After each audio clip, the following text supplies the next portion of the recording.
Isang araw, habang nagtatapon ako ng basura sa likod ng bahay, may napansin akong manika na nakalublob sa tambak. Madumi ito, mapuputik ang buhok at may punit ang damit. Pero ang pinaka hindi ko malimutan ay ang mga mata.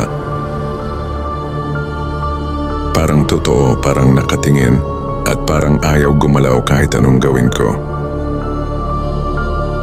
Hindi ko alam kung bakit, pero may kung anong nagtulak sa akin na kunin ito. Nilinis ko, inayos at saka ko dinala sa kwarto.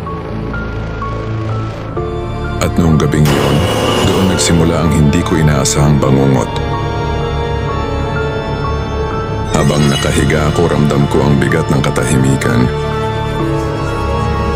Pero sa gitna ng dilim, may narinig akong mahina pero malinaw na kaluskos. Dahan-dahang kumikiskis ang kung ano sa sahig ng kwarto ko. Paulit-ulit. Papalapit. Napabalikwas ako ng bangon. Pagtingin ko sa mesa kung saan ko iniwan ang manika, wala na ito. Nilingon ko ang sahig at doon ko siya nakita. Ang manika nakaupo sa malamig na sahig at nakaturo sa pintuan na parang may gustong ipahiwatig. Parang may inaabangan o may pinapapasok. Pinilit kong kumbinsihin ang sarili ko na gumulong lang siguro ito.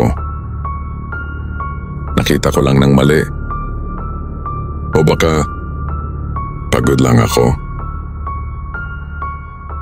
Pero kinabukasan, habang palabas ako ng kwarto, napansin ko ang pinto. May mahahabang gasgas, parang may matulis na kuko na pilit binubuksan ito mula sa loob. Diretsong malalim, hindi gawa ng tao.